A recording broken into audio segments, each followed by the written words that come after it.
created for us. It's going to have our title, our description. Everything is ready to go. So once you've done that, we now need to come back into OBS Studio. So just connecting your YouTube channel to OBS Studio is not everything you need to do. Now we need to make sure that your settings are correct. So that way your stream looks good. You don't want your stream to be laggy or to be choppy. You want to give your viewers a good experience. So let's go ahead and get our settings set up so that way your stream looks good. So let's go ahead and jump into OBS. All right, so inside of OBS Studio, you're going to come to where it says settings. We're then going to go ahead and first we're going to double check our video. So you on YouTube, you can go ahead and stream higher than 1080p quality. But for this example, I'm going to use 1080p since most people are going to watch your stream on mobile. But these are going to be the settings that are going to be super important to make sure that your stream looks good. So we're going to utilize to determine our bit range needs to be between 20 to 50. You can come here and do and it can support it. So once you have that over to YouTube to confirm that we're now sending over our stream. So you see here that now we are live, everything is ready to go. Seconds in your profile, you're gonna put it at high. You're gonna go ahead and select OK. So now that we have our settings correct, what we're gonna want to do now is now that we have everything ready, we're gonna go ahead and hit start streaming. So that's gonna say start streaming. You can see here that now we're live. So what we wanna do is we wanna go ahead and jump back over to YouTube to confirm that we're now sending over our stream. So you see here that now we are live, everything is ready to go, excellent condition. You're gonna see here that I can monitor my chat and now everything is ready to go and I can start to go live with my audience. Now inside of OBS Studio, you're gonna be able to manage your chat here on the left-hand side. But if you wanna go ahead and have overlays and graphics to make your stream look professional, you wanna go to streamdesigns.com and I'll put a link in the description of this video where you can get overlays for your stream. And the package that I'm using here today is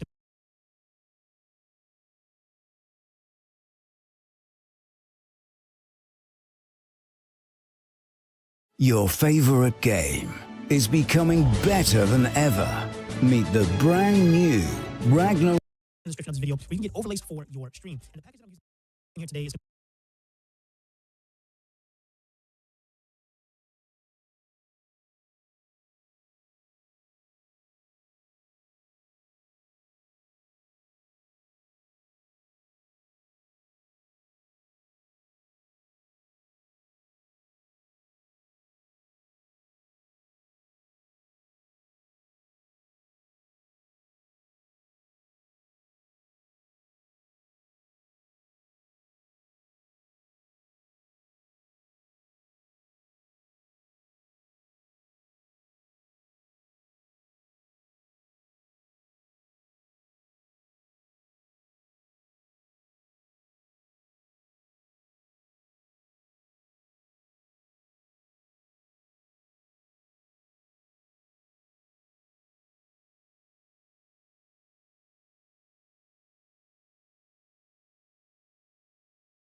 Ha! Haha! Yes. Now it should be. Now my sound should be working.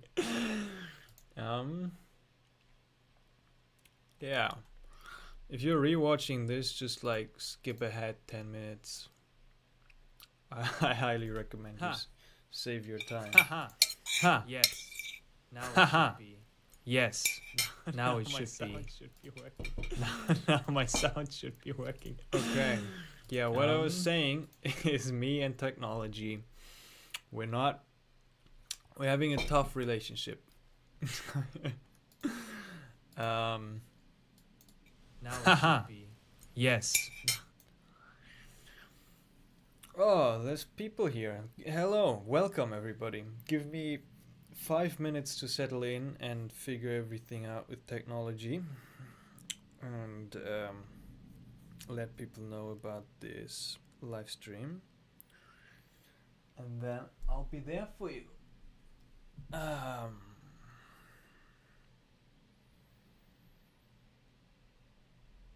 So, what do you do when you do live streaming? How do you let people know? You guys can let your friends know. I am gonna let my people on Instagram now.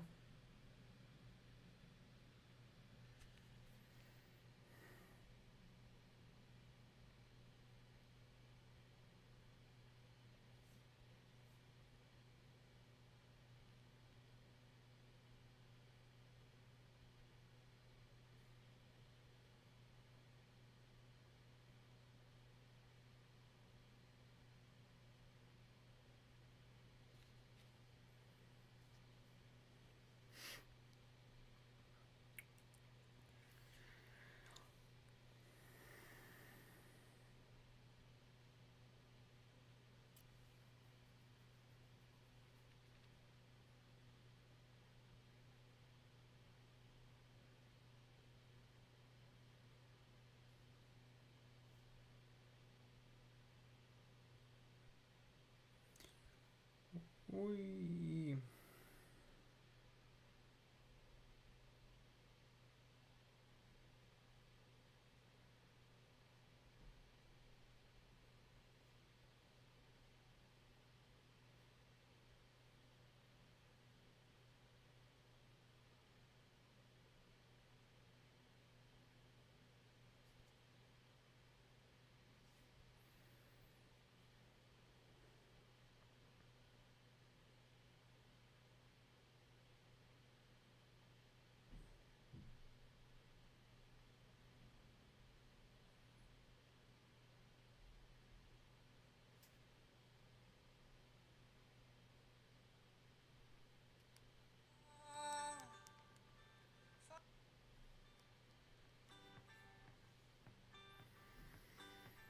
I posted it on Instagram. Great. I think this is working. Mhm.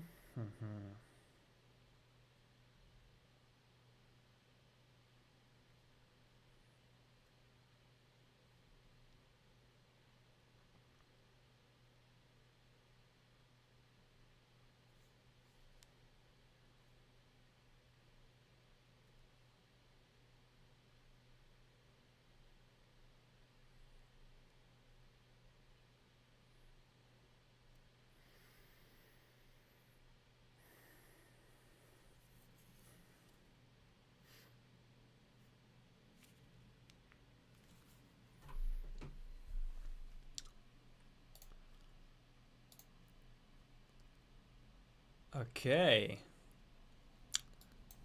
I think this is good. I think I'm slowly getting there. To figure everything out.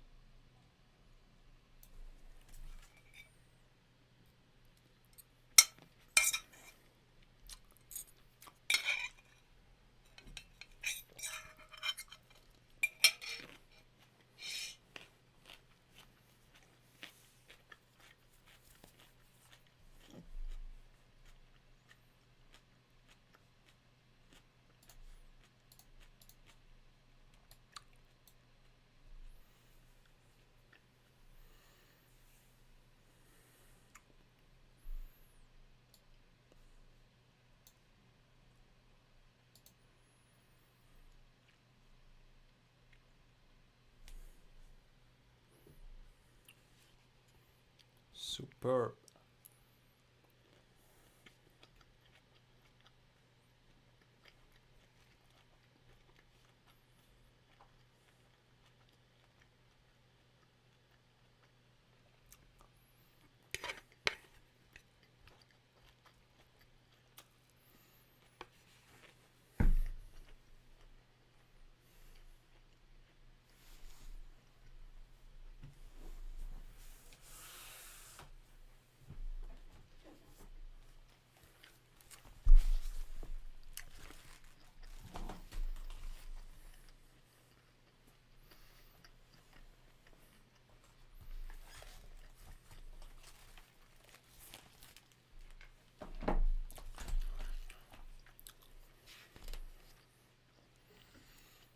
let's sing a song to center ourselves, to open the space. I would say dance, gypsies dance, sing gypsies sing. Life is for loving, let freedom ring. Sing gypsies sing, dance gypsies dance. Life is for love and romance. Baila, baile, canta, cante. Es la vida y el amor. Baila, baile, canta, cante. Es la vida y el amor. Okay, I don't want to play anymore.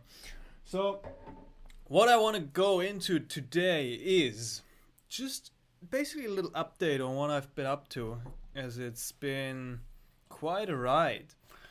I am, for example, doing a 9-day cleansing protocol at the moment. It's called Medical Medium Cleanse. It's called the 369 cleanse. It's a 9-day cleanse where you basically cut out a lot of fats and a lot of different, he calls it troublemaker foods, which include gluten and dairy and eggs and lots of other things like soy and even like all kinds of fats. And I made this radical shift in my diet now where I'm basically almost all solely eating fresh fruits and vegetables, and that's something new for me. It's very interesting experience. Enjoying my Brussels sprouts right now. I never really liked them, but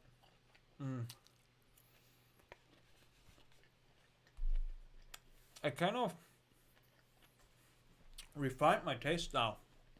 So now like simple stuff is very delicious. Before I was engaging in a lot of spices and flavors, you know.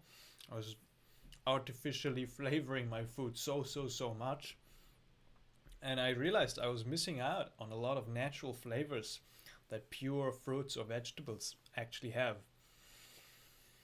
Also, I started juicing and started to drink celery juice every single morning, which is a very interesting experience as well. And even though I still feel sick, as a backstory, I've been sick for around 10 or 11 months now, continuously. There's something in me that feels better. There's something in me that feels like this is healthy. It feels like this is aligned. And it's a very interesting experience. The first couple of weeks, even 1 or 2 weeks, where I was not eating my habitual food, it was very difficult for me. It's like this breaking out of a pattern, you know, of like, I have my habits when I go to the grocery store and I buy the same foods over and over again. I have my standard recipes that I cook over and over again that my body is used to. I have my go-tos, basically, just like everyone has a kind of a routine, a structure in my life. And I was radically breaking that apart. So I spent hours in the supermarket just like figuring out what kinds of foods I want to buy now, figuring out what I want to eat, how to do new recipes. And it was difficult. It was tough to break this pattern of my eating habits. And also, I noticed a lot of emotional and kind of like physical symptoms came up when I kind of started to prepare even for the cleanse of the medical medium, where I was having deep cravings, like very irrational hunger of craving certain foods that my body was used to, but which I kind of radically broke apart by just switching to fruits and veggies. And now after a couple of weeks I kind of got more used to this habit of just eating fresh foods, not anything processed anymore, and it feels so good. Like I can say it's really, I feel better now. For the first time in 11 months, I feel like I kind of got to a place where, or I'm in the process of getting to a place where I feel good in my body again. And that's something I'm truly grateful for, as this is something I have not really experienced that much in the last month. And I'll see how it develops. I've experienced many backlashes when I tried a lot of different things for my thickness. I think even the last live stream was about my combo experiences, right? I talked about where I tried combo to kind of address this challenging health situation.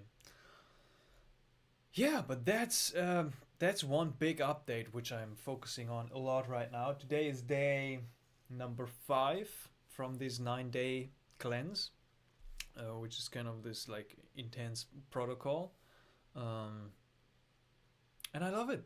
I like it a lot. I know people who have benefited from this medical medium information and the diet, and it's a very interesting experience, and I think I'll keep some of those eating habits that I've changed now for a lifetime. It's like, it's so good to really prioritize that, as I've never really prioritized my health. I've never really prioritized my eating habits. It hasn't been awful, it hasn't been bad, but it was like, in comparison to what it looks like right now, it's worlds of a different. So it's very interesting to see the shift in my state of being as well, on how clear I am, and just the enjoyment of certain simple fruits or vegetables is incredible. So that's been one thing. I'm gonna move on to my first fly agaric mushroom experience. That was interesting. I'll do a whole live trip video, which is gonna be published in a couple of weeks from now on. Yeah, it's a totally different experience. It's a totally different mushroom, right? It's not the psilocybin, but it's the muscimol that is working, and it works on different receptors in the brain. It doesn't work on your classic 5-HT2A receptors, but it works on the GABA receptors. So, and many people report many different things about it, right? Some people say they microdose it and they feel focused or energized for the day. Some people say they experience crazy dreams or visions. Other people, they laugh. Other people, they cry. Other people are just having a good time. Other people get completely nuts and overwhelmed by what is happening, and they're completely confused. So I didn't know what to expect from this amanita muscaria experience. And a person I met at Ozora Festival was giving me this chocolate piece, and this chocolate had amanita in it, and like, I didn't know how much I should take, and I was like, He said half the chocolate bar is going to be a good trip and a good experience. Should I just do that? Should I start with a little bit of microdosing? And so, as a responsible psychonaut, I just went in with an unknown dosage for the first amanita experience. But it was perfect. It was perfect the way it was. So I ate half the chocolate bar and prepared myself to go into this experience. And I kind of started in the evening, so around 6:30 I started with my with eating the amanita chocolate. And so I could kind of have both the waking state and the sleeping state from the amanita experience. And it came on, and I definitely felt something. I kind of felt a little bit distant from my person and from my personality. At the same time, I felt very present, but more like spaced out, very dreamy. Not these clear visuals, but in my visual perceptual field there was something happening, but it was very hard to grasp. I couldn't grasp anything. It was not going in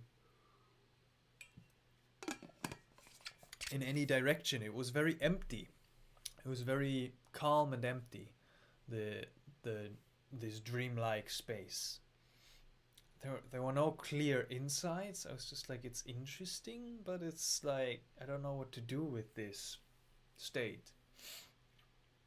And after a couple hours lying down to music or just playing some music and playing around with some instruments myself, I was like, well, I'm just gonna, I don't know, do some rapé and then go to sleep.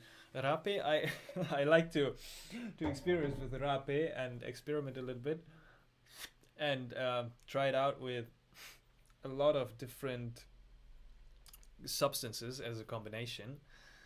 And usually I like the combinations with psilocybin mushrooms, for example, sometimes with ayahuasca, with LSD even. It's a bit weird, but I like it. But with the amanita, no, that was weird, because I couldn't really even grasp a proper thought. But also this like space was not very blissful, but more like a bit confusing. And then when I did the rapé, it got even more confusing. And I took the rapé and I was like in this very confused state of being. I was like, this is, what am I supposed to think? What is like, oh, this is, I don't know.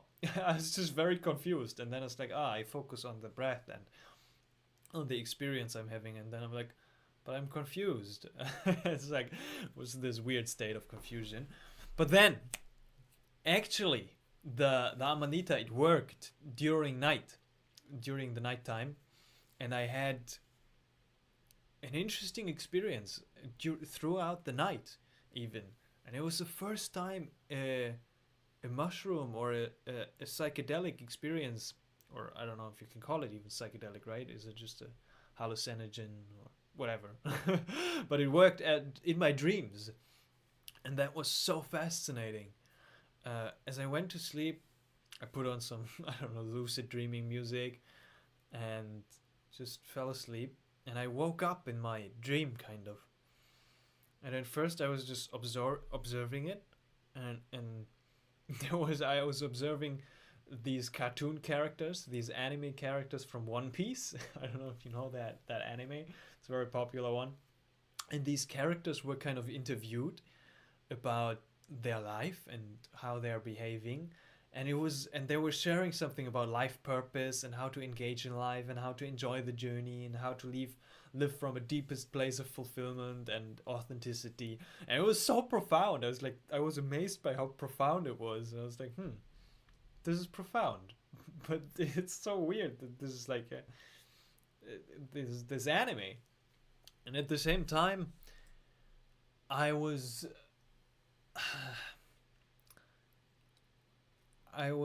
kind of in the lucid dreaming space, but also in the psychedelic space at the same time. So it's kind of these like two layers. They kind of merge together, the dreaming world and the amanita world, and it was very interesting. And then it kind of shifted to the author of the anime, how he was bringing those wisdom into the picture, and then it kind of shifted and it was about me. But it was very intense. Like I could feel like, okay, this is a ceremonial space. This is something that is quite serious, and which I might want to, I don't know, explore even further. So yeah, and it's very hard to grasp or remember anything from that experience, right? It's kind of these two layers of the dream and the trip itself that was on top of the dream.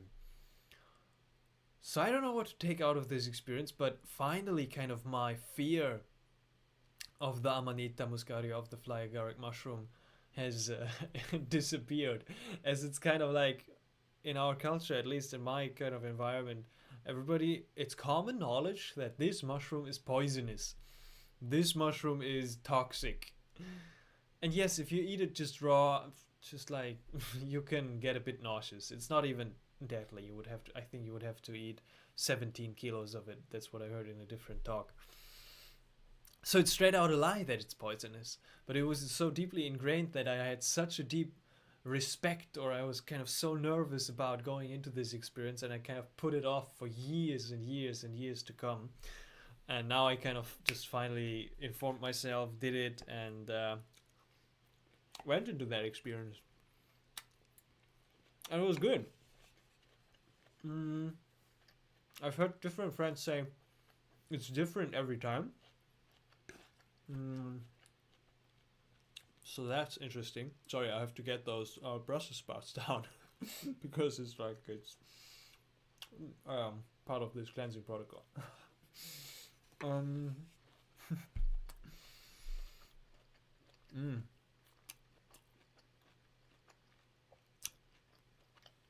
it's a lot to chew in them.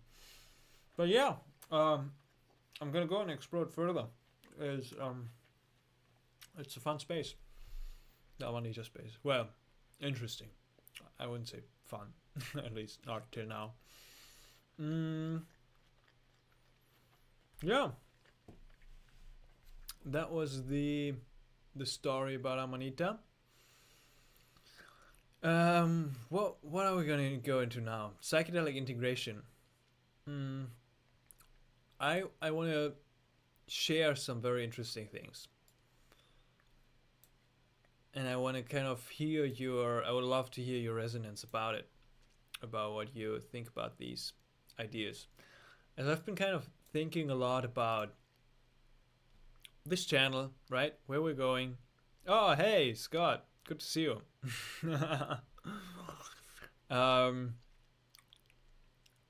And what I wanna express. Also, at the moment, I've been inside a little bit more, which is an interesting experience. Oh,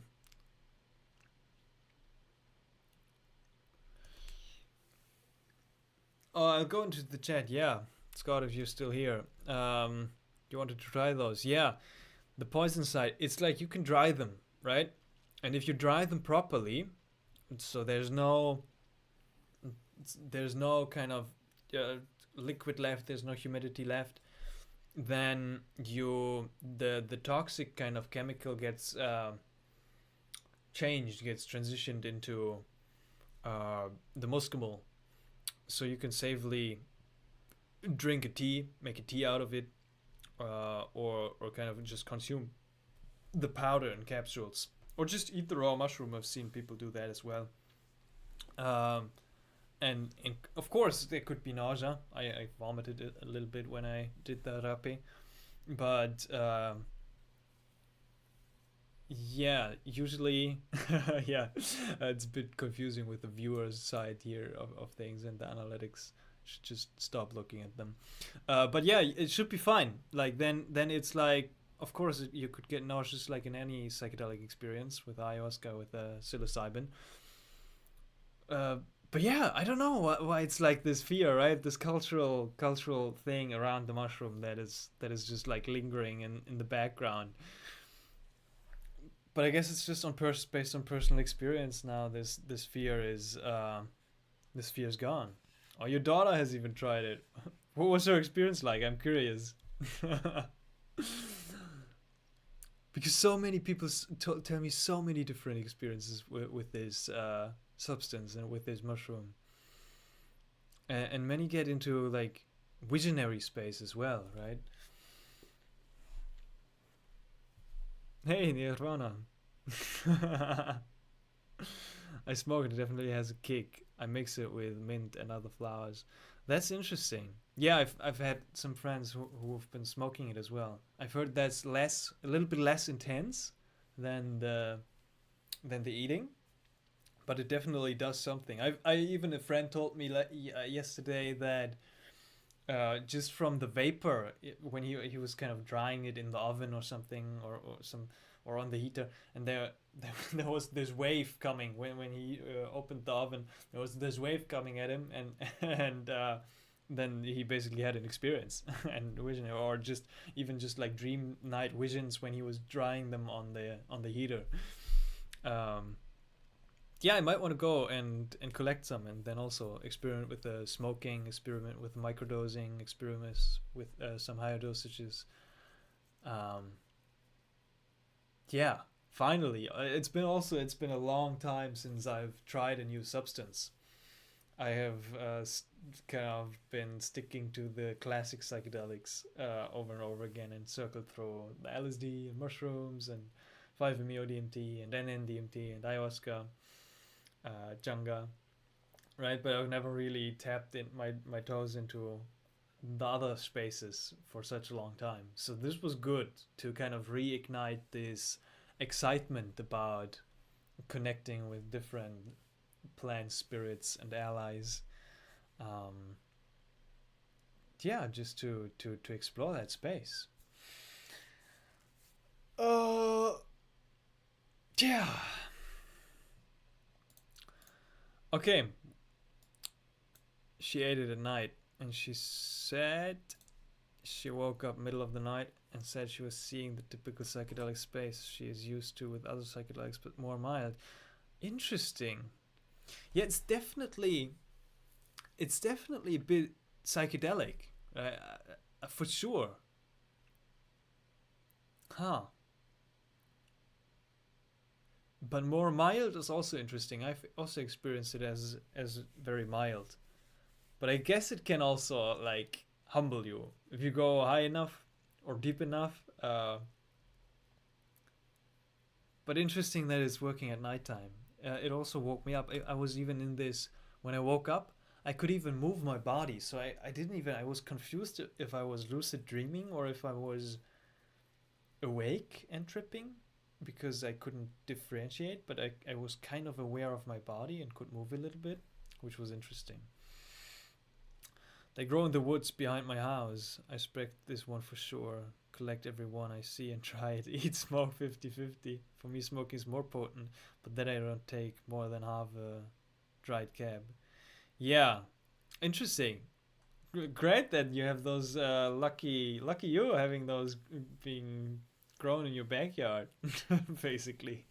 I'm gonna go out soon as well. It's autumn time now. It's time for them to come out, and I would love to go spend some time in the woods and search for them, dry them, as then it's kind of it's also like a special connection to them, right? If you've collected them yourself, you dried them yourself, you prepared them yourself. And what do you mean by eat, smoke 50-50? Both at the same time, or just experimenting a little bit? And I guess with the eating, you gotta go to, you can, and you don't have to, right? But you can go to more than a gram, 2 grams, 3 grams, 4 grams, 5 grams. I've heard, yeah, you can safely go higher. And I think you also need more than with the psilocybin. But don't take my word for it.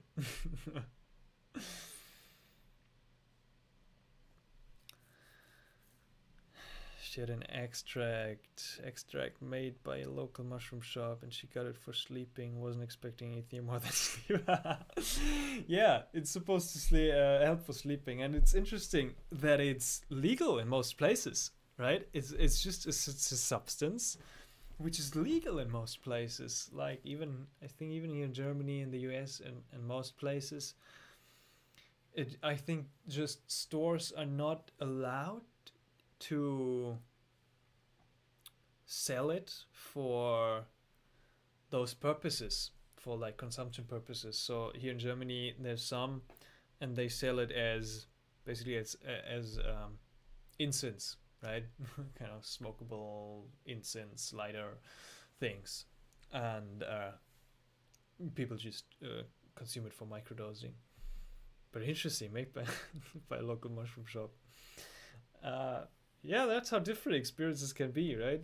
For one person, it helps them sleep, and for the other, it doesn't help them sleep at all. It wakes them up in the middle of the night with some slightly psychedelic effects.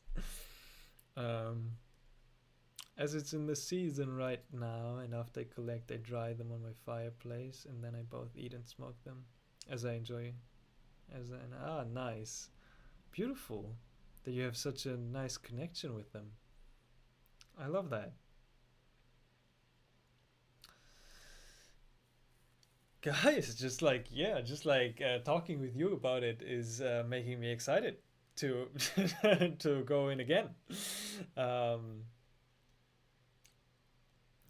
I took a bite once, but that's all the bravery I had at that moment. Yeah, understandable. Hey, fully understandable given the situation that we're having this, like, yeah, this perception about it. But there's so many, like, m- mysteries around it as well, right? There's so many myth and kind of theories about soma being the fly agaric mushroom, or uh, the whole mushrooms depicted in ancient like sculptures and carvings into the temples and everything, that it's not a psilocybin mushroom, but it's a amanita mushroom, and there's so much theory about it that is like such a fascinating field. And also the Siberian shamans, I think they have their kind of outfit is just like this red and white outfit. It looks so funny. I gotta show it to you, but I'm not gonna mess with this technology and try to share my screen. It's not gonna work. Yeah, so it's like it is kind of deeply ingrained in a very ancient tradition and old in its use. And I guess it has to be, right? If our ancestors, imagine our ancestors, they're looking for food in the forest, and then they see this bright red mushroom, and they're like, yes, this is what I want.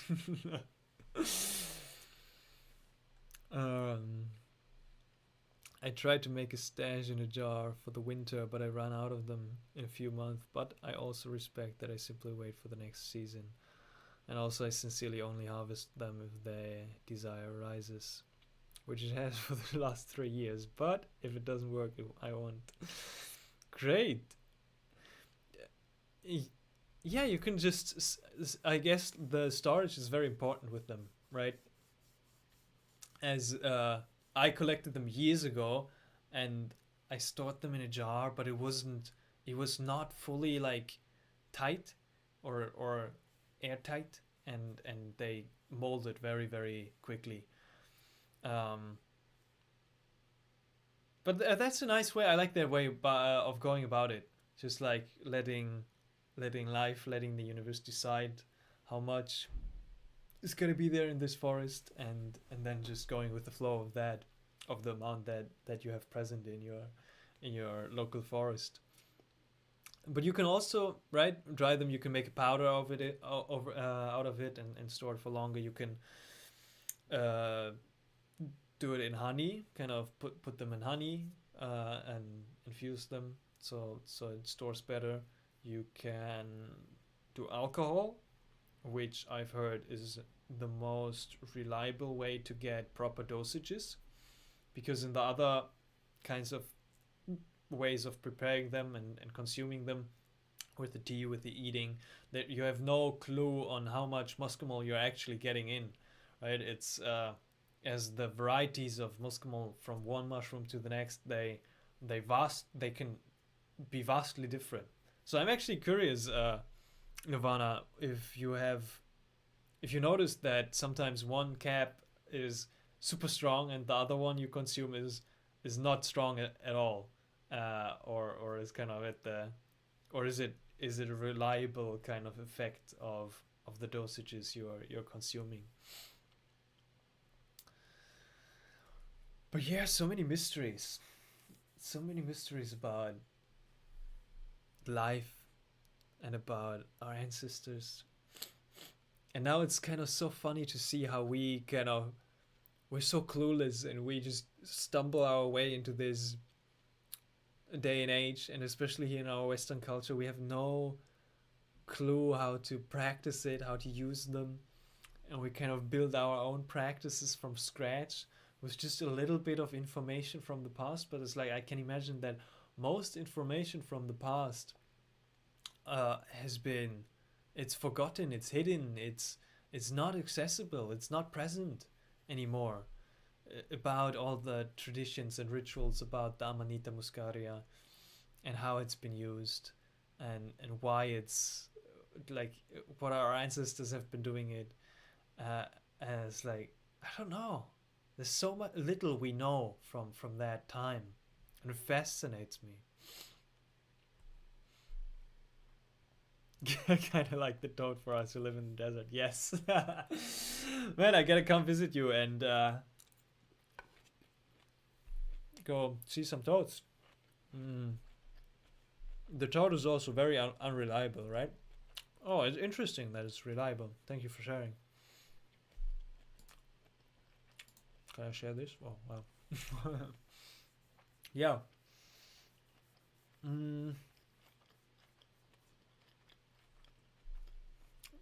But it's always very mild, but never totally zero. It's funny, weird. I like it.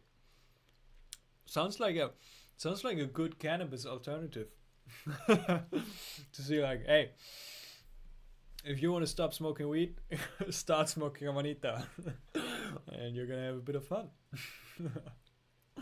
And I've heard it's more productive as well, so you can actually do more and not just laze around with cannabis, but get your life together.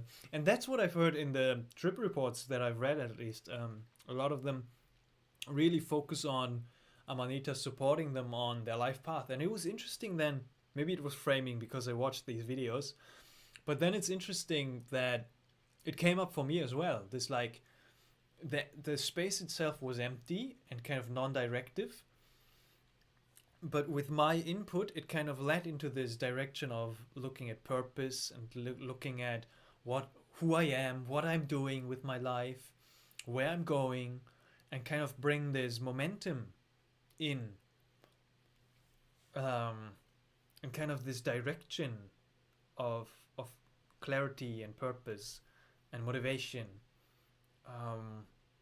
So that's interesting. Right? That it's about that, and I've heard some other people share the same kind of things, that it's about clarity and purpose and direction. Beautiful. Beautiful, heck yeah.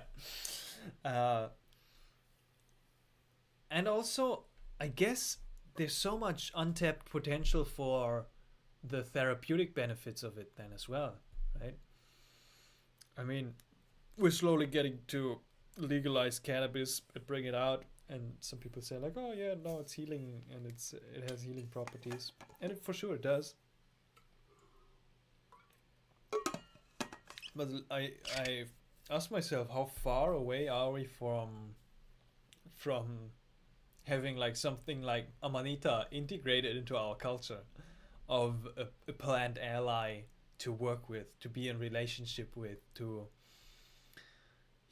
be in symbiosis with, to connect with, in that might, I don't know, just lead our civilization a very different direction than what it's headed in right now.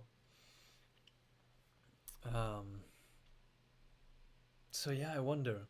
I've been thinking about my uncle. My uncle has been very sick and mentally, like, he's been going through very tough times, and it's kind of stacking all kinds of labels on top of each other, of like depression and schizophrenia and anxiety and everything on top of each other, and it feels so hopeless kind of with him. But and the medications, they're not working. I'm like, I can't like responsibly share a big psychedelic experience with him, as it's like that's not something I feel capable of holding the space for. I don't know, the danger is very great, right, with these kinds of people. But microdosing, like, instead of taking the medications, just trying some amanita microdosing and seeing what happens, might be a very interesting experience that I have very close by. Nirvana says, I have lived alone in a house for a couple of years now, and no amount of anything helps me maintain a clean kitchen. I love that. Like, that would be yoga maximum for me to maintain a clean house. Very spiritual. Amazing. Hey, having a clean house is very, it's a good spiritual practice. I've been it's been very present for me as well, cleaning the kitchen. As I've kind of moved now to this new way of eating, I'm cooking more fresh fruits, and it's like I use the blender 4 times a day, and this 3 times a day, and this, and it's like I feel like I'm just constantly cleaning the kitchen.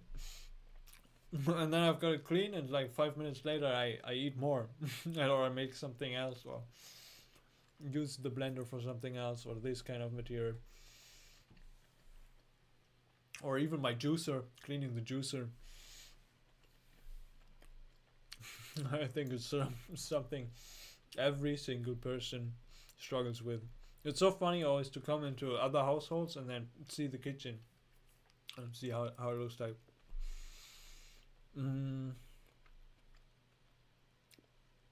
One of the guys from the Psychedelic Society near me said that he went on a retreat for this kind of thing, and I think that everyone who took that medicine came back with a song that they had learned. Wow, that's interesting. Peyote is commonly used for schizophrenia. I didn't know. So first of all, a song, yeah, interesting. For me, it was very silent, but that sounds interesting. So receiving a song from the mushroom, like in ayahuasca space, like many people do, and experiencing ayahuasca space. I'm curious. Peyote is commonly used for schizophrenia. I'm gonna remember that. Also in higher dosages. So it's like, yeah, I can imagine, right? That's what those shamans and people are doing. Just keep feeding you.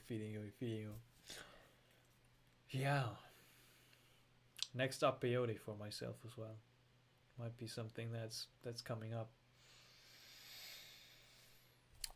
Oh, it's good to connect with you guys. Thanks for tuning in. I deeply appreciate it, and I enjoy these live streams. I gotta get back into the rhythm. I felt like today I'm like a bit all over the place.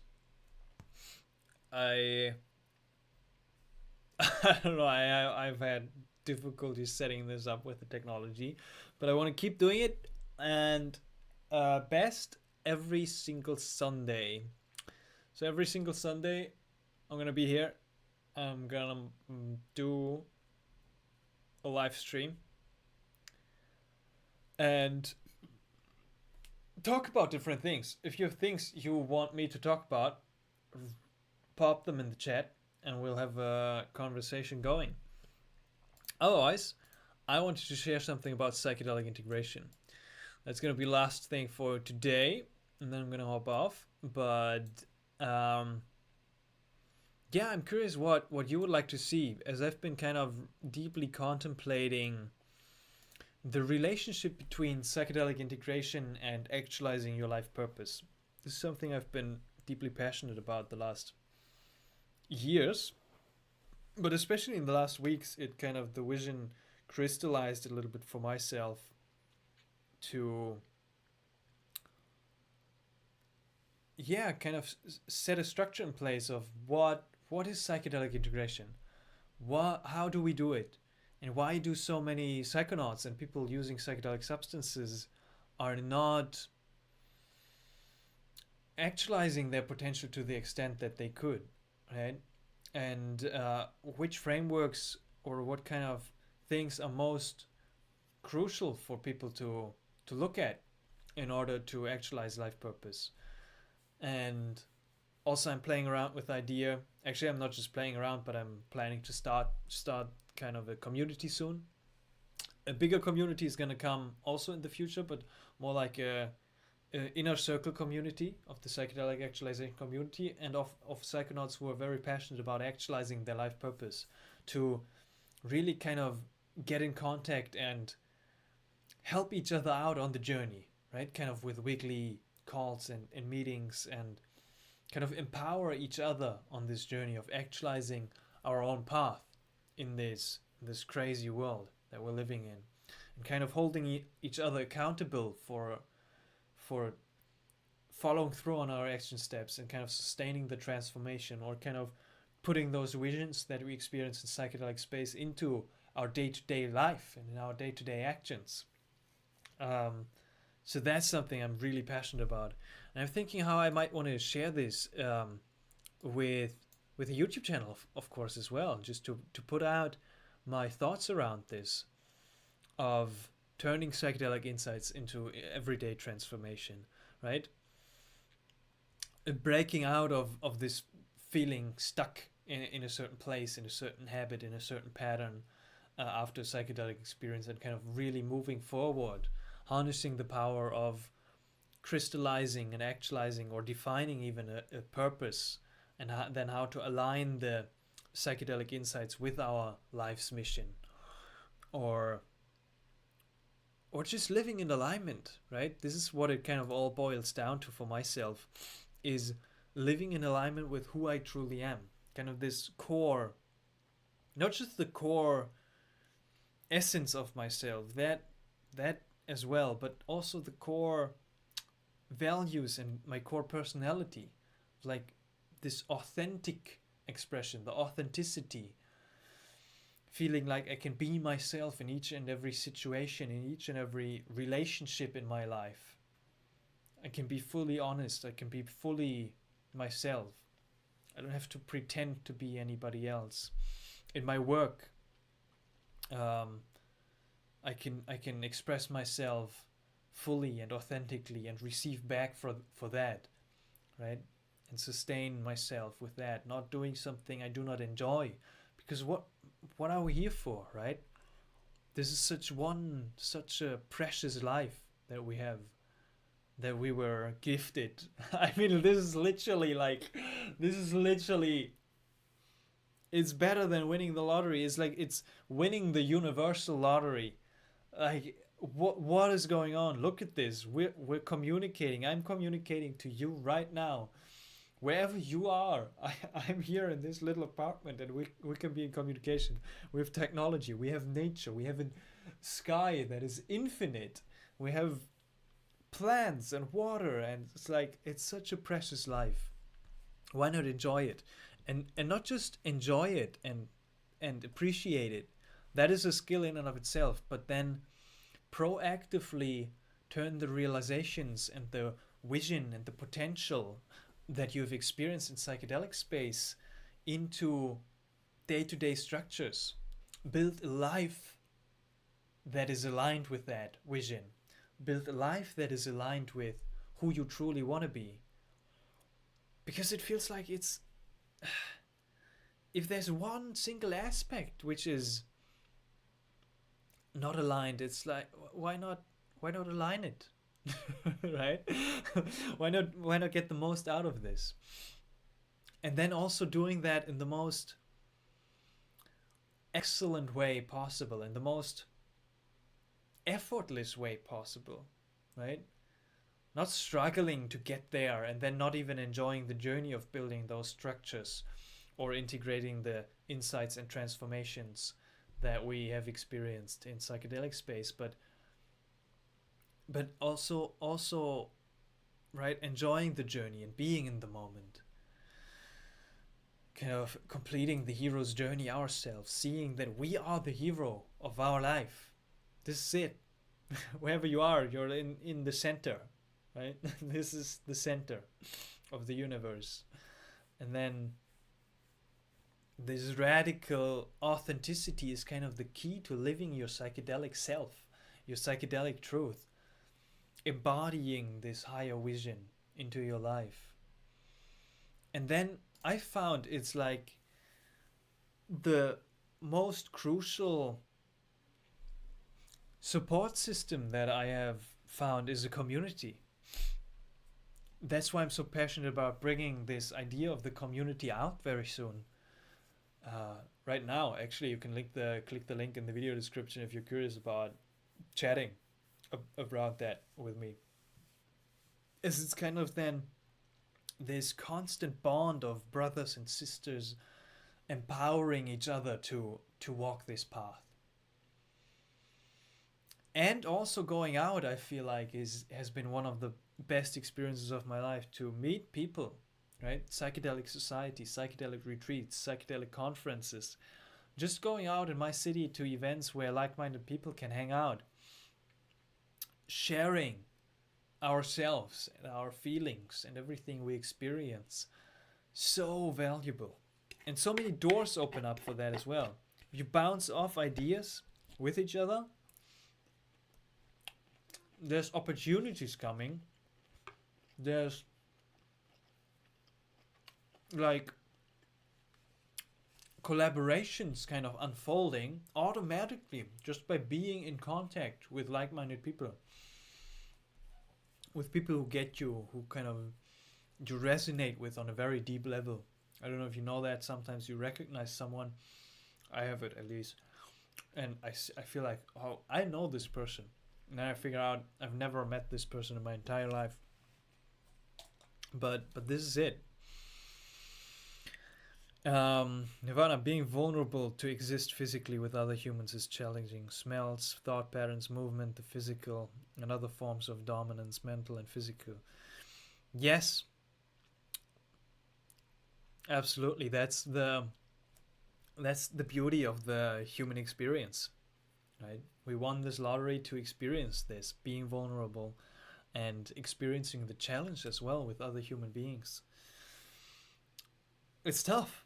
It's tough at times. For sure it is.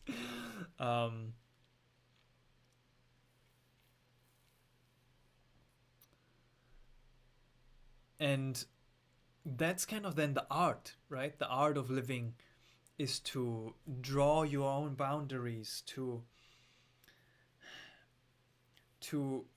move in a way with these thought patterns or smells or movements of the physical forms of other people in a way where it feels most aligned for you. Remove yourself out of situations skillfully where it's not aligned, or communicate your truth to change the situation, because there's always this freedom, I guess, of choosing, right? Even though it may not seem like that at times, because you can't choose your family, right? It's like it's there, but each and every moment we have a choice, I guess, to decide how we want to show up in this situation, how we want to react to the thought patterns, to the smells, to the challenges of the environment that we are faced with inevitably in this human experience. So yeah, great observation, for sure. It's not easy. I missed your other comment. I used to take Aya with a famous Colombian musician, and it was a very god level experience due to the talent of everyone rising with the facts. Yeah, music and psychedelics so deeply intertwined, right? What's going on with music? I slowly realized more and more that kind of like being a musician is a very key part of the shamanic facilitation and the journey. And I always thought I was not musical or a music guy, but recently I've started to play around a little bit, right? It's still not my voice is kind of still not where I want it to be, but it's like it's this journey of finding my voice. Even I've recognized is a huge step which is coming up for me. Playing around, finding your rhythm, your own kind of authentic expression, coming back to that in different musical instruments, finding a melody, hearing the melody of life and then expressing it out, which then helps other people who might be going through non-ordinary states of consciousness to go through that as well. instead of depending on a music box or kind of pre played playlists. I mean, silence is great as well, but definitely music is one of the big ones.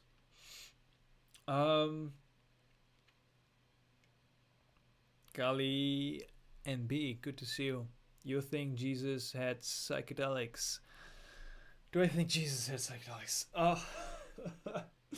I don't know. Like literally, I don't know. I cannot give an answer to that. My thought is that I don't know. And also I don't want to, it's interesting, right? I don't want to assume to know. And the question is also, would it make a difference for me in my current state of consciousness to know if Jesus had taken psychedelics or not? I'm not sure, because I love his teachings. Like, his teachings are very psychedelic in nature. That's what I kind of observe when I read a bit of Christian mysticism, or I hear about the Course in Miracles, right? Or I just, the Bible itself, like some stories, they are very psychedelic, very, very psychedelic. So it's easy to come to a conclusion or the assumption or theory, which many people have done, that maybe not Jesus himself, maybe Jesus himself, yes, as well, but also other people have been using psychedelics, right? There's the theory from the book, oh, what's it called? I think I've got it right here. The Road to Eleusis. Actually, that was about the ancient mysteries of Greece. But also like different kinds of theories about ancient traditions using psychedelics. So there's this theory that, right, Moses in the desert was kind of encountering psychedelics, and like a lot of these stories kind of hint to these clues, or the mushrooms, right, or kind of the depictions of different flowers and plants in very old art, that might be there for a reason. But as I said, I prefer to stay in a state of not knowing and not even assuming. But it's interesting to contemplate it. Interesting to kind of play around with that thought. And I guess both is possible, right? To come to the conclusions and insights Jesus had with psychedelics and without. But very interesting. And the other theory, what is the other theory? Jesus is a mushroom. Jesus itself is a mushroom. Duncan, good to see you here. What's your views on doing Bufo without the support of a shaman or healer? A safe environment, but limited experience and expertise in the room. Yeah, man, that's a tough one. That's a good question. It's a very good question. I guess my responsible answer, or kind of also my first intuition that comes to me, has been to go and seek out a facilitator. Go seek out somebody who has had that experience and who can, or who feels comfortable sharing that experience with you. Even if that means traveling a little bit, even if that means looking for those people. They're rare, but they are there, you know. So that's the best option. At least, I guess, for the first couple of times. So if you've never tried it before, or never kind of got into this breakthrough space before, then I would say that's your safest bet, to say, I'm going to experience it first with a facilitator, and then I'm going to get to know the space, maybe even a couple of times with the facilitator. And I guess that's why you ask the question. It's not always easy to find these facilitators. For that, I can say go out more. It's like going out more has been opening a lot of doors for me. going out to all kinds of different places, connect with people, make friends, and then ask those people, if appropriate, if they know somebody who knows somebody who knows somebody that has got access to 5MEO and might be willing to hold the space for that experience. I wouldn't even call them shama or healer, but a lot of these people are just like people who feel comfortable sharing the experience. So safe environment and limited experience and expertise in the room. If that is not an opportunity and you're still interested in exploring that space, I can't take any responsibility for that, right? But it's like, if you feel comfortable taking the responsibility yourself to go into such an experience, I would start with smaller dosages. Build your way up, get familiar with the space. It's a totally different experience, definitely, with the 5MEO and Bufo, low and medium and high dose breakthrough experiences. It's totally different. It's like, you can't even compare it, actually. But at least then you get a feel for the substance. You see how your body reacts. You get a feel for the space a little bit. And then maybe just stay there for a little bit, for weeks or a month, and still seek out somebody who feels comfortable watching over you. And if you want to go all the way, yeah, just like limited expertise is like, then kind of get the expertise. Train yourself on the expertise, I guess. If you're curious about that and you're passionate about it and you don't want to seek out somebody, then kind of inform yourself on what it might look like to facilitate experience. I think Martin Ball was writing a book about, I haven't even read it, Facilitating 5MEO DMT, the anthology and approaches to serving the God molecule. So that might be a resource. Read Tryptamine Palace by James Orrock. Tryptamine Palace by James Orrock is a good book. And then inform yourself. Read about the substance. Read about the experience. Oh my god, all my plants are falling apart. Oh my god. Read about the experience. Get familiar with the space, and then have somebody maybe there, a friend, a close friend of yours that is passionate about it as well, and then train kind of them as well to see what it means to hold the space in a smaller kind of framework. And then if you feel comfortable and you're ready and you have a safe environment, then just go for it. Usually the reason I guess I am so careful about this recommendation is because it's so unpredictable. For example, for myself, I still have, with 5MEO, I don't know why, with DMT not, but with 5MEO, I always have somebody there, still, if I go into the experience. Even though I kind of know that if I go into the experience, from my experiences, I have always stayed very present and centered. And even if I leave all the way, my body has been very calm in the experience and was just lying there, and I was able to let go into it. But you see these videos and hear about these reactions of people screaming and stashing around, losing control of their body. The reason also why you don't want to do it alone, if you use a lighter, like if you have a vape pen, might be different, but I've heard, and even an experienced facilitator said to me, it's like he did it alone and he used an oil pipe, right, and smoked the 5MEO, but then as soon as he inhaled, he went out and became unconscious. And he got a scar on his leg because he burned himself because he dropped the pipe, which was super hot, and then he burned himself. And it might have even been worse, right? He could have burnt the bed or the house while being in the 5MEO experience. Or also, he told me once that he smoked it and then he was lying down on his bed, and then as soon as he woke up out of the experience, he came out of the trip, he was under the bed, and he didn't even know how he got there. You know, these kinds of things can happen, and it can irritate you. Just like if you're just like, I guess the main thing is then just to be physically safe in a safe environment and have somebody there. Okay, that was a long answer, but First recommendation: go seek out somebody who has experience, and then get familiar with the space yourself. Otherwise, train yourself, start slow, and you'll find your way. Read the resources I recommended.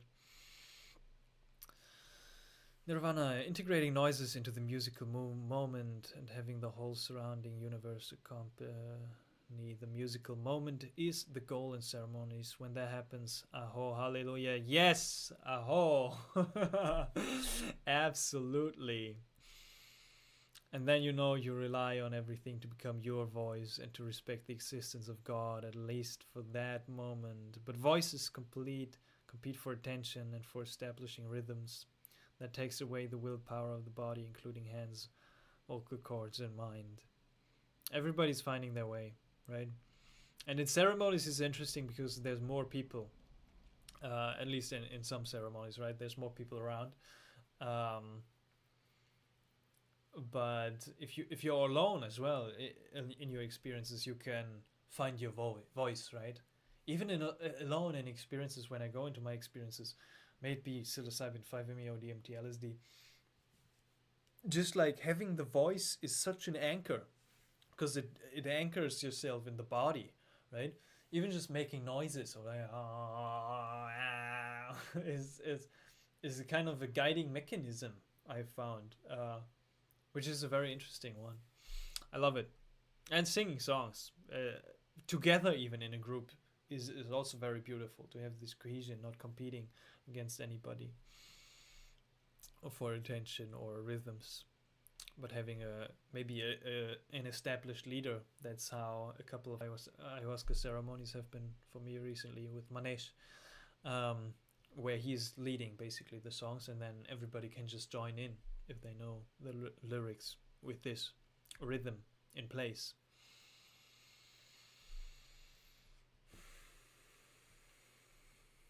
Did you ever do salvia, and is there anything to learn from its experience?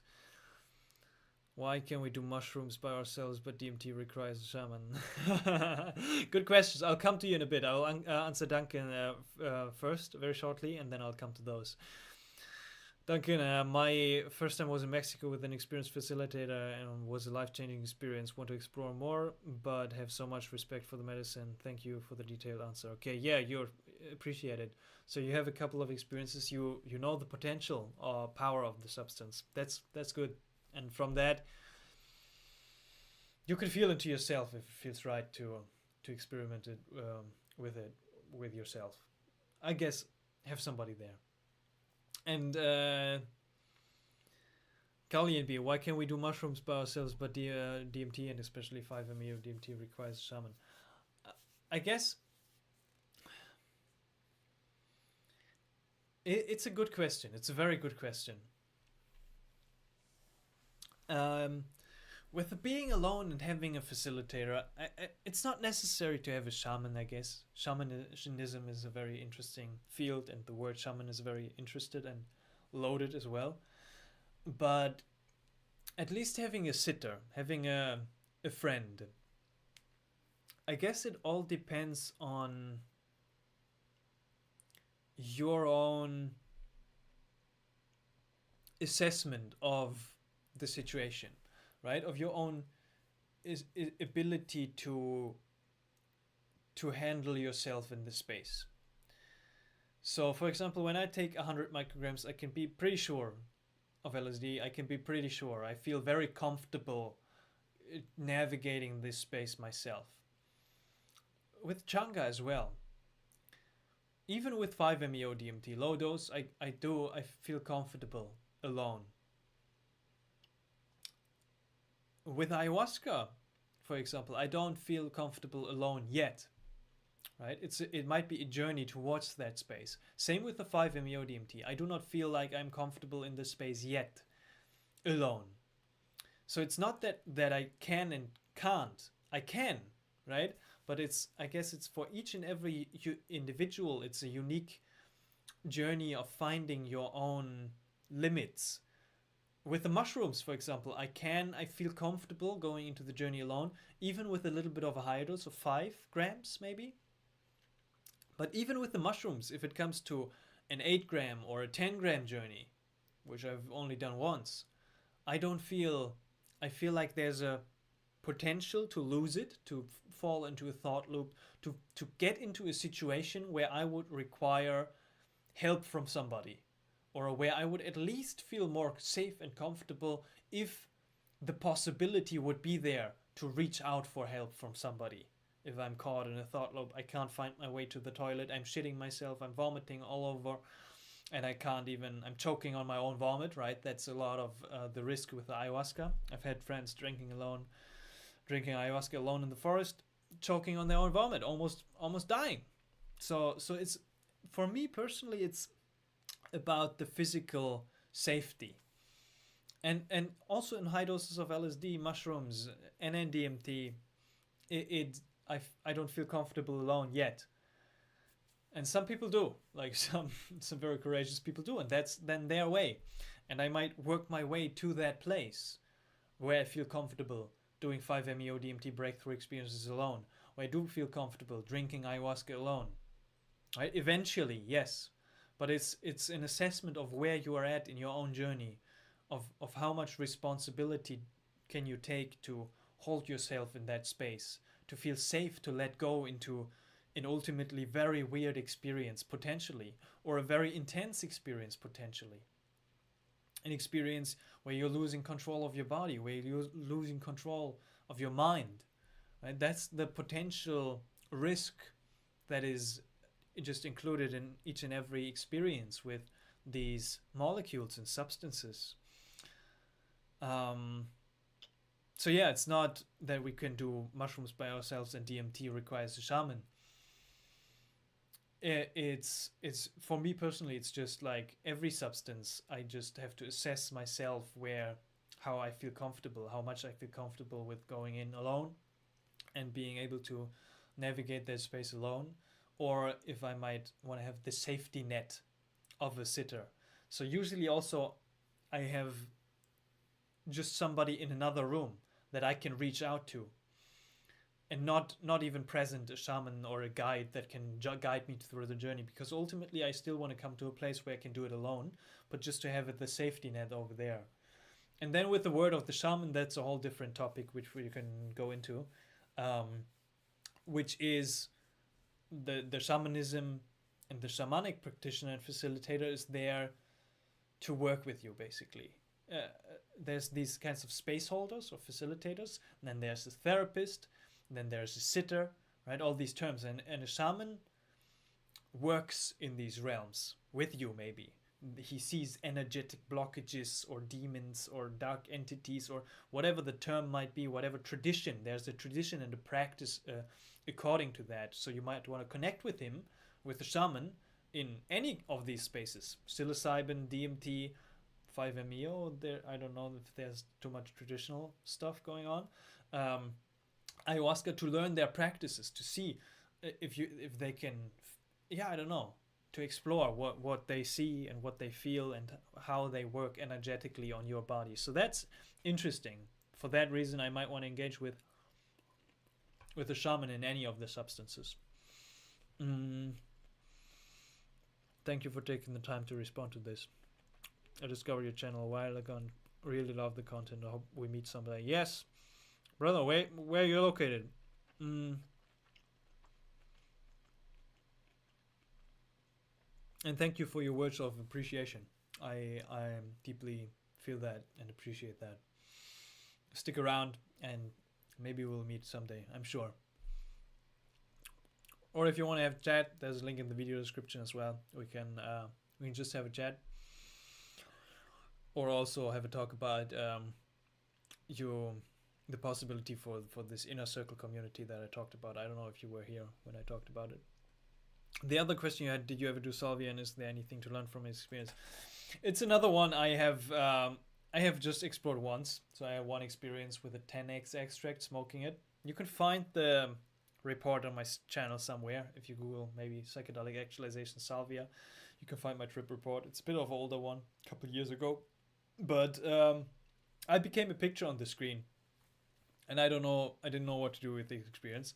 I guess it taught me that I have deep reverence for each and every object I am in contact with and see it as an entity, because I want it to be looked at and treated well as a picture.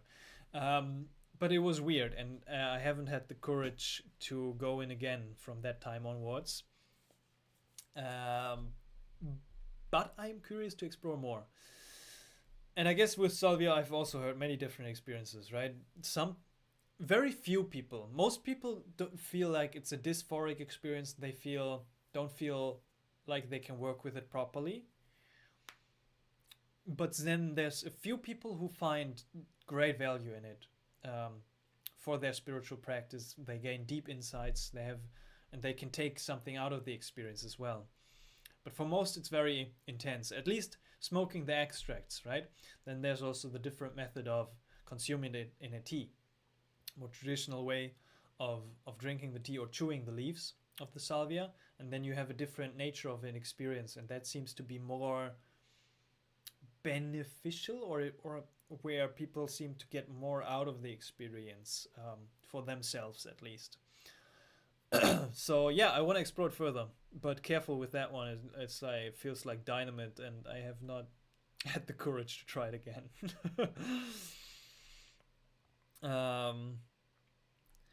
Is he talking about Amanita? Just got into this live. Hey, welcome. I can't pronounce your name. G Maps, aka Katie, aka Mary Kate. Yeah, I was talking about Amanita a while ago. You can maybe skip back, but I was not in the flow back then. This was about all kinds of stuff. I think it was about Bufo. I don't know when you joined. It was about Bufo and ayahuasca and a lot about 5-MeO DMT. But if you have any certain questions about my first Amanita experience, which I just had a couple days ago, feel free to drop them in the chat, and I'm happy to review that again and answer your questions. It was a very interesting experience, kind of dreamlike, and it worked in my dreams, and I had a trip in my dreams. It was a fascinating experience. I'm in Canada, Montreal. Do you mind if I ask where you live? Where you find all these psychedelics? Canada. I've never been to Canada. I kind of. It seems like a couple of viewers of mine are located in Canada, so I might come around one day to give you all a visit and share some experiences with you. I am based in Europe, in Germany, in the north of Germany, at least at the moment. I've been here for quite a while, and it kind of feels like I'm gonna be leaving this place next year for sure. Not 100% sure, but definitely to some other part of the world. Where do I find all the psychedelics? It's a very common question, actually. It's many people struggle with that. So the way I go about it, and what has been working best for me, is not the darknet, not a random dealer, but what I love to do is I love to travel around and go to places where like-minded people hang out. So I save up some money and I go to a psychedelic festival, psytrance festival. I don't even like psytrance music that much. Or a medicine festival, where kind of medicine, healing, shamanic festival events in my area, or even further away, even if I have to travel a couple countries further. I make those investments. Psychedelic conferences, rainbow gatherings, even like similar like-minded people can hang out in similar spaces. For example, I found that in meditation retreats, there's a lot of psychedelic people hanging around in those kinds of places, maybe even temples. So, and then just spend time in those places because I want to, because I enjoy it. And then connecting with people. If that's difficult, it's like I've been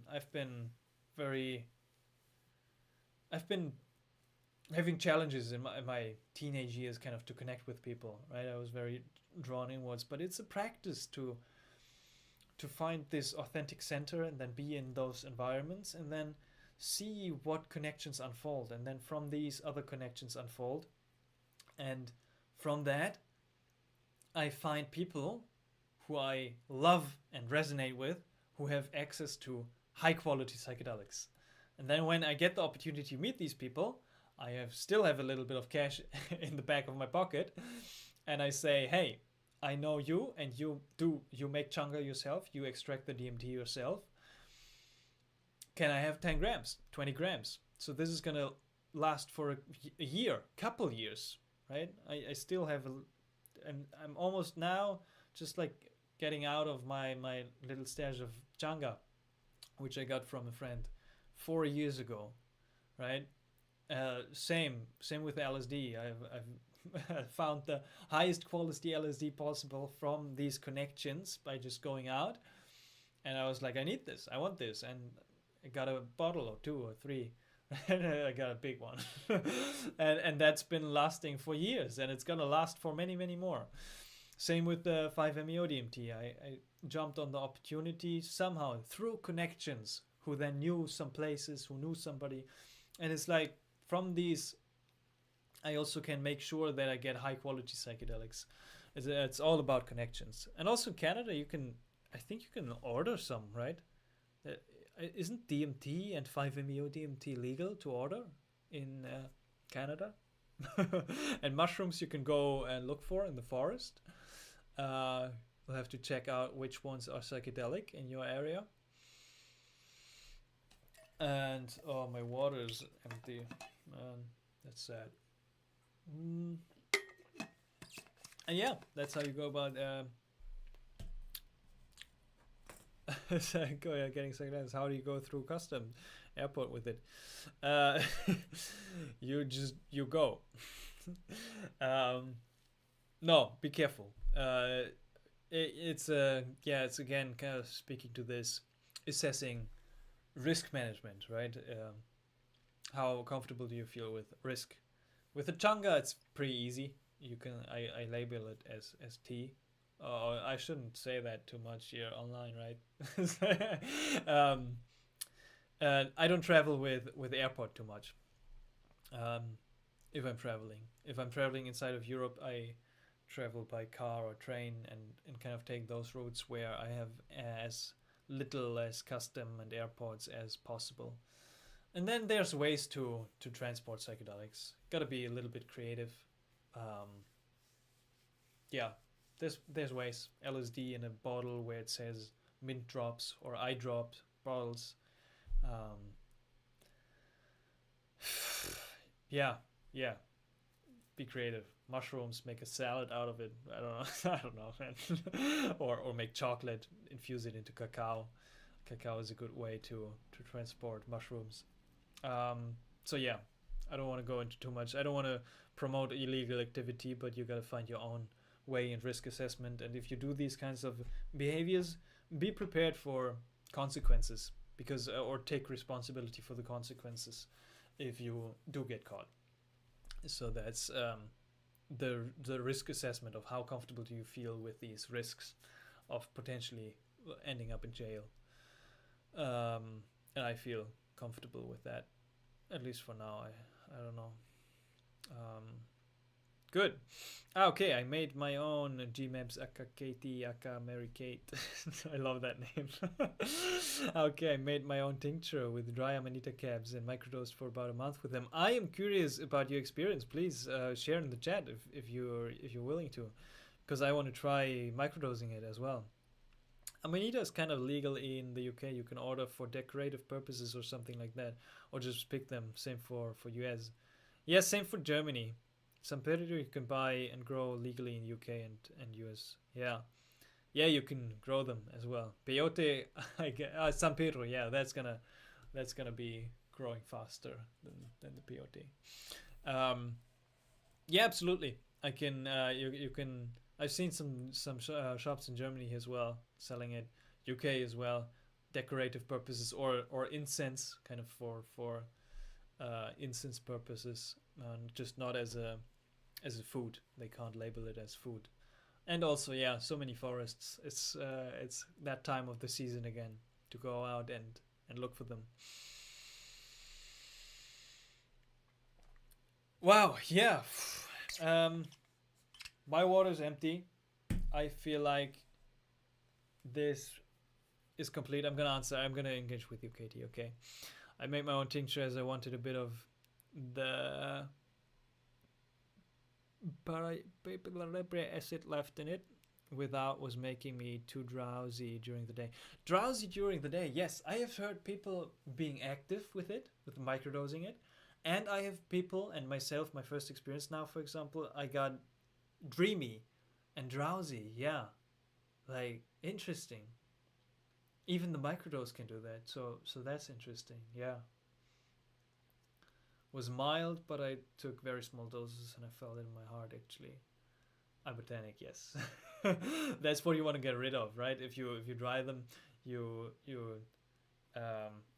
transfer the ibotenic acid into the muscimol, right? Interesting. I'm gonna experiment with that as well and find my way. It's an interesting one to connect with, right?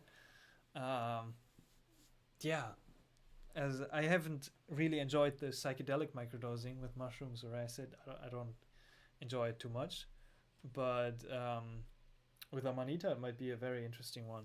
Yeah, my first experience, I also it worked in my dream state more.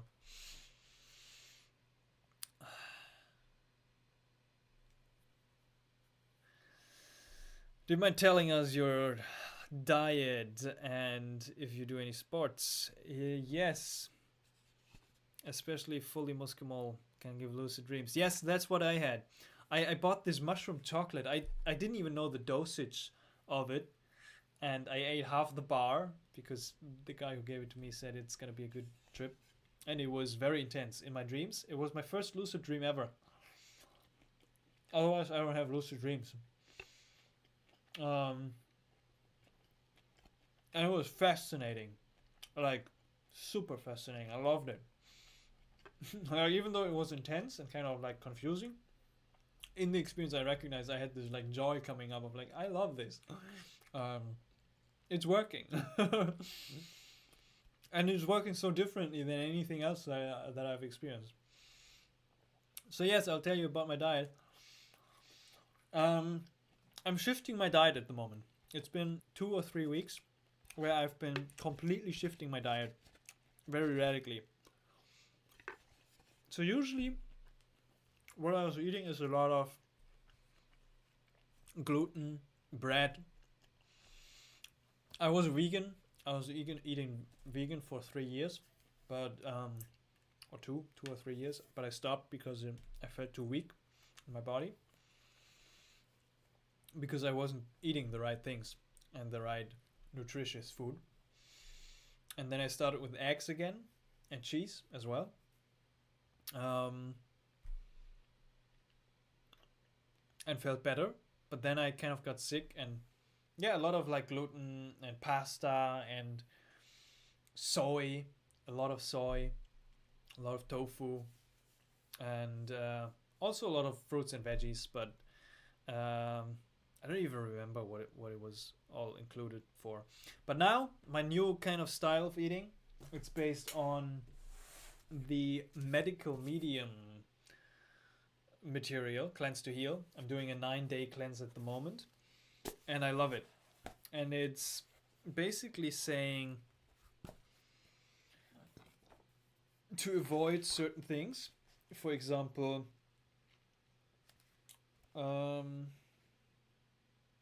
eggs, dairy, gluten, soft drinks, salt, seasonings, pork, corn, oils, soy, lamb, tuna, all other fish and seafood, vinegar, caffeine, grains, even all grains. I was eating a lot of grains as well, yeah. Alcohol, fermented foods. But that's just for the cleanse. But basically what I'm eating right now is just a lot of fresh fruits and vegetables. Having a good fresh smoothie in the morning, heavy metal detox smoothie with a lot of wild blueberries, spirulina, Atlantic dulse, banana, and orange. Yeah, and having these very fresh fruits in the morning, and then having a lot of potatoes and fresh vegetables, basically. Also these leafy greens, like a good salad. every once in a while, or almost every day, having these leafy green spinach or kinds of other salad, pumpkin, sweet potato. I love sweet potato. And that's what I'm kind of getting used to right now. Having, yeah, a lot of lemon water. So what I do, basically, my protocol at the moment, which makes me feel better, is wake up, immediately drink 16 ounces of lemon water, put half a lemon into kind of 2 glasses, then wait half an hour, then make fresh celery juice. I bought this big juicing device, have fresh celery juice, drink it, wait half an hour, and then have my heavy metal detox smoothie, and then continue on with some fruits. So yeah, that's what I'm having at the moment, and then otherwise a lot of fresh fruits and veggies. What else? That's about it. And I love it. I might have some fish here and there. I do like fish, and I started eating it again. Yeah, that's what I'm gonna stick to as well. Do I do any sports? Yes, I do any sports. I am preparing actually right now for my first half marathon. I thought it would be a nice physical goal for the year to run my first half marathon. So I'm preparing for that. I haven't really trained, and now I'm doing the cleanse, and it's like in 1 week the the marathon is going to be happening. But I love running every once in a while. Good run feels very good for me. And I have a gym membership. I do like to go to the gym when I'm not traveling around too much. When I'm traveling, I'm basically having a pause from my exercise, which is not ideal. I feel like I want to bring the exercise onto my travels as well. But I do like to go to the gym every once in a while and just do some basic, what is it, like chest and these kinds of devices. And I like it. It's good. It makes me feel strong and good and aligned. So yeah, that's about it. That's my diet and sports exercise routine. Get some nutritious food and some exercise in every day. I like it.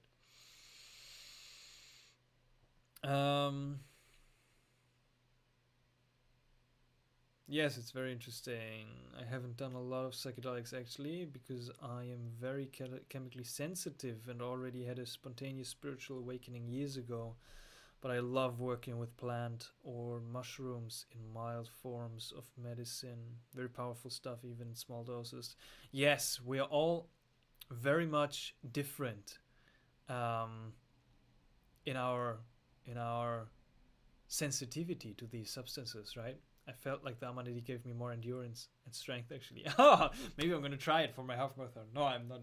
No experiments. But interesting. Cool. I've heard a couple of people say that, but then how does it compare to the drowsiness aspect? Is it like some days is it like this, and then some other days it's like that? Well, great. But I love working with plant or mushrooms in mild forms of medicine. Yeah, what I was saying is the sensitivity, right? For some people, like, for example, I have a friend of mine.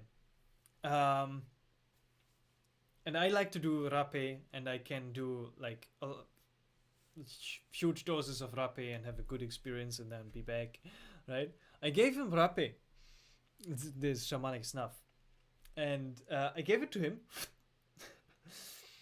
and he was blown away for 3, 4, 5 hours. He was gone, like with a tiny dose. He was gone, and he was nauseous, and he was like he couldn't even stand up or handle himself. It was quite impressive. And same goes for the mushrooms, same goes for the acid, same goes for many things. Like people need different amounts, and especially if you've had a spiritual awakening, and I can imagine maybe some struggles coming with that. I don't know. It's at least in my experience, integrating some spiritual awakening experiences has been challenging. Then it's good to be cautious and careful and listen to yourself on how far and how deep you want to go into these experiences. I actually wrote a book about spiritual emergencies as a psychedelic experience catapulted me into this spiritual crisis for a couple of months. You can find it on my website and download that book about spiritual emergencies. Yeah, and then in that time also I didn't touch any psychedelics for a month actually. For a couple of months. It was 5-MeO-DMT and MDMA that catapulted me into this. Still, if I reflect on it, I was like, why did I? What happened? Why did I do this? But it served me also in the best way possible. I kind of got a lot out of this. Yeah, interesting.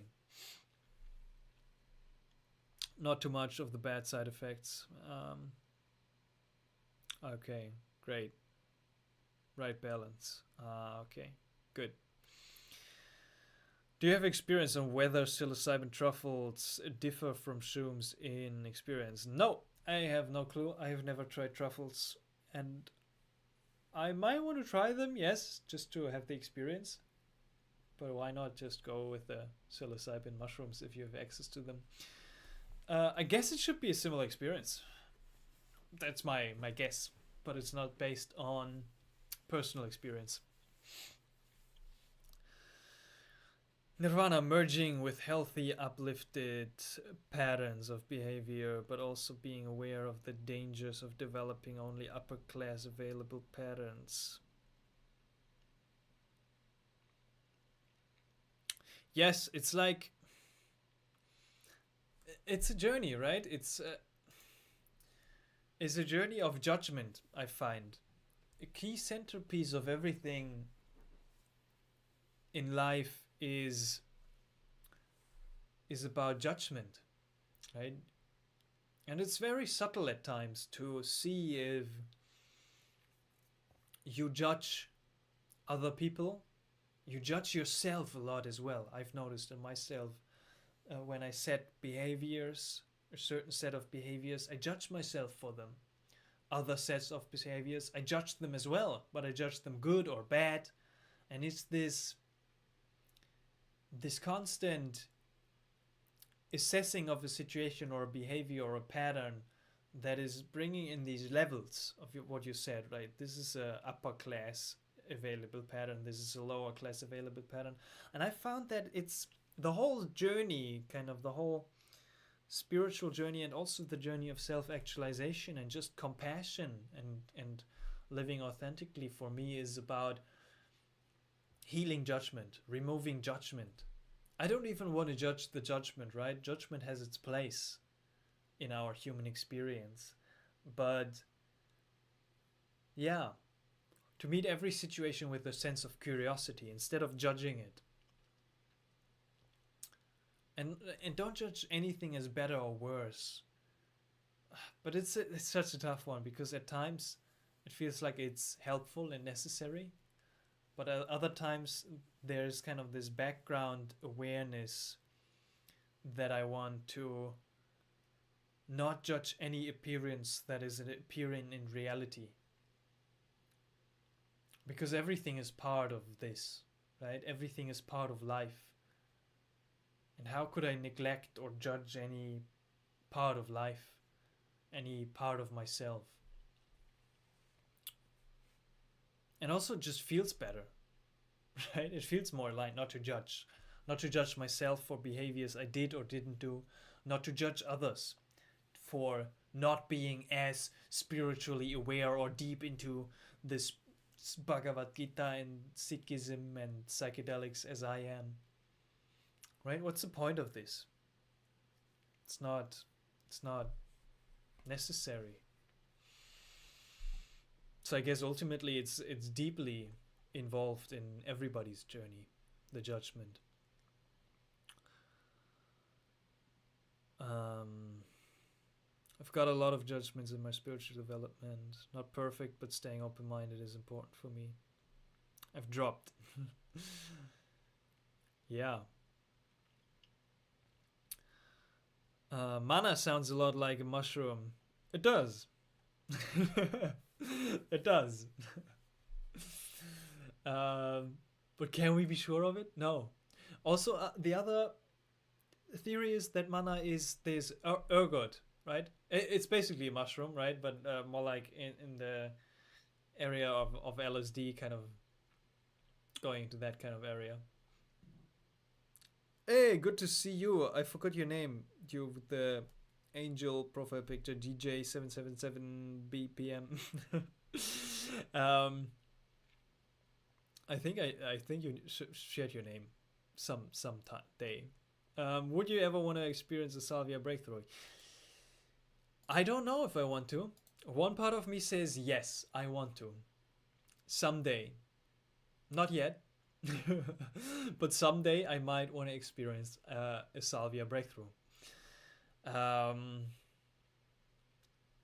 Yes, that's my answer. But then, no regrets. I was thinking, oh, then I might regret it if it's a horrible experience or a traumatizing one. Can be, right? That's the potential. That's why I've been holding back on it. But I guess some part of me says, yes, I want to. I'm curious. But I might want to prepare myself a couple of years more for that experience. Life is life. Aho. Yes. A123. Die.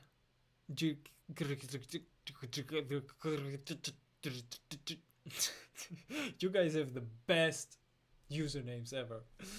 I love that. Life is life. Life is life. Life is life. What about integrating extreme forms of judgment and the act of judging? Yes, that's what it's also about. Like respecting judgment and the act of judging, and even inspiring everyone to be more judgmental. No. Yes. No.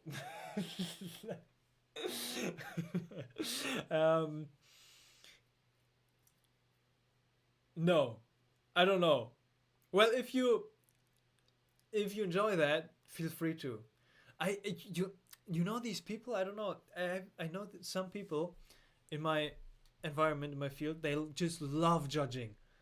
Like they thrive in judging. They're just judging everything and everybody constantly. And then they're miserable. Like they suffer from that. But they on a certain level they love it. It's weird. I don't resonate with that. What I would say is integrating judgments in a way where I want to integrate authentic judgments, right? Appropriate judgments, and it's hard to find the balance between not an appropriate judgment and an appropriate judgment, because in our human life it feels like, even though I want to have this background awareness of a non-judgmental space regarding any appearance and experience of reality, I still, on a relative level in my day-to-day, in my personal life, I want to make judgments, and I want to integrate a very authentic, pure way of making judgments, of saying I don't know, what's an example? For example, drawing boundaries, right? Somebody is messaging me all the time, taking up a lot of my space. I need to judge that and say, and draw a clear boundary for myself of saying, hey, I want to communicate my needs because I feel this and this and this. So I judge the situation, kind of. That's a bad example. What's a better one? I don't know. Yeah, judging is there's a way of integrating forms of judgment. Don't judge the judgment. That's the ultimate way of integrating non-judgmental attitude. Well, but seriously, I think they drop naturally when growing more spiritually. Yes, that's what I found as well. I think there's a difference between a realization and a judgment. Yeah, right. I love you guys. Thank you. That was good. That has been now almost 2 hours and I feel complete. I want to drink something. I loved all your participation. Every time I try to end this stream, there's another question coming and I would love to answer it. But I'm going to say in 5 minutes, I'm going to be gone. It's late. I'll go into my evening routine. I wanted to integrate a sacred hour in the evening. Just have 1 hour for myself and God, basically. Do you trust online website sellers in Europe? No. Depends on, like, if it's about psychedelics, then usually no. If it's not legal, then don't do it. Otherwise, yeah, online website sellers. I buy stuff from websites at times, but not psychedelics. No, don't trust them. At least, I don't know. That's my ink and intuition. Hydrate, loyal. Yes, I have to drink something, and I haven't even finished to eat my Brussels sprouts that I wanted to eat at the beginning, and I thought I could eat them throughout the stream, but see, I gotta chew them so much. These Brussels sprouts, but they're good with a little bit of garlic, a little bit of lemon juice. Wow. Gotta get them in. I've heard they're good for cleansing and detoxing. But yeah, lovely to spend time with you all. I love you all.